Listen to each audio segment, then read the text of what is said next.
semuanya, nama saya Jesslyn. Jadi, saya mendapat tugas dari guru sejarah saya, yaitu Bu Yosi, untuk menceritakan dua tokoh yang berjasa dalam proklamasi kemerdekaan Indonesia. Tokoh-tokoh yang akan saya ceritakan ialah Insinyur Soekarno dan Laksamana Muda Tadashi Maeda. Selamat menyaksikan!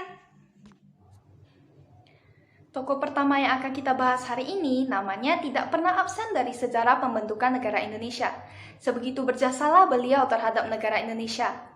Beliau ialah Insinyur Soekarno.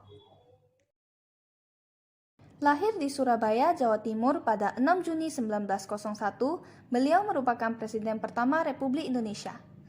Sekedar fun fact, Soekarno awalnya diberi nama Kusno Susrodiharjo oleh orang tuanya.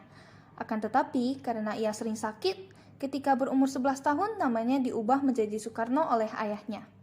Nama tersebut diambil dari seorang panglima perang dalam kisah Baratayuda, yaitu Karna. Karna menjadi Karno karena dalam bahasa Jawa huruf A berubah menjadi O, sedangkan awalan Su memiliki arti baik.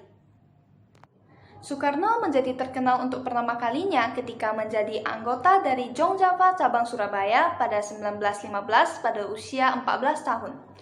Karena aktivitas politiknya, beliau tidak jarang ditangkap dan diasingkan oleh pemerintah Belanda. Meskipun demikian, semangatnya tidak pernah surut. Hingga pada masa pendudukan Jepang, beliau tetap aktif dalam kegiatan politik. Beliau berperan besar dalam usaha persiapan kemerdekaan Indonesia, seperti dalam perumusan Pancasila, Undang-Undang Dasar 1945, dan dasar-dasar pemerintahan Indonesia, termasuk naskah proklamasi kemerdekaan.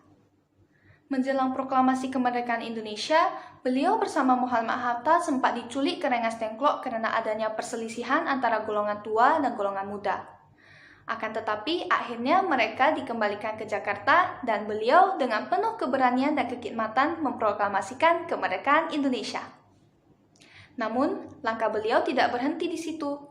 Beliau bersama tokoh-tokoh lainnya terus berjuang untuk membangun Indonesia yang lebih baik. Tetapi, manusia tidak dapat melawan kekuatan waktu. Kesehatan beliau memburuk sejak 1965 dan beliau akhirnya meninggal pada tanggal 21 Juni 1970 pada umur 69 tahun. Jenazah beliau pun dimakamkan di Blitar bersebelahan dengan makam ibunya. Kalian semua tahu kan bahwa proklamasi kemerdekaan dibacakan di halaman rumah Insinyur Soekarno di Jalan Pegangsaan Timur nomor 56 Jakarta? Nah, apakah kalian tahu di mana proklamasi tersebut dirumuskan? Lokasinya yaitu kediaman tokoh kedua kita hari ini, Laksamana Tadashi Maeda.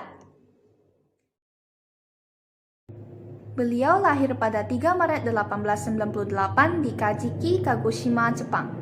Ayahnya merupakan seorang kepala sekolah di sana dan keluarganya dulunya merupakan keluarga samurai. Nah, pada 16 Agustus 1945, rombongan Soekarno dan Hatta kembali dari Rengas Dengklok ke Jakarta. Tetapi, malam sudah larut dan mereka tidak mendapatkan tempat untuk merumuskan naskah proklamasi.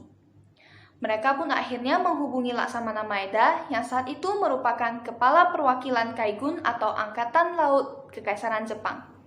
Beliau pun mengizinkan rumahnya yang sekarang beralamat di Jalan Imam Bonjol nomor 1 untuk dijadikan tempat perumusan naskah proklamasi dan menjamin keamanan selama rapat. Rumah Laksamana Maeda dianggap aman karena merupakan ekstrateritorial dan harus dihormati oleh Rikugun atau Angkatan Darat Kekaisaran Jepang. Rumah Maeda tersebut kini telah berubah menjadi Museum Perumusan Naskah Proklamasi. Atas dukungannya terhadap kemerdekaan RI, Maeda mendapatkan Bintang Jasa Nararia di upacara kemerdekaan pada tanggal 17 Agustus 1973. Bagaimana pendapat kalian tentang video kali ini? Semoga kalian semua menikmatinya ya. Terima kasih dan jangan lupa untuk selalu menjaga kesehatan. Dah!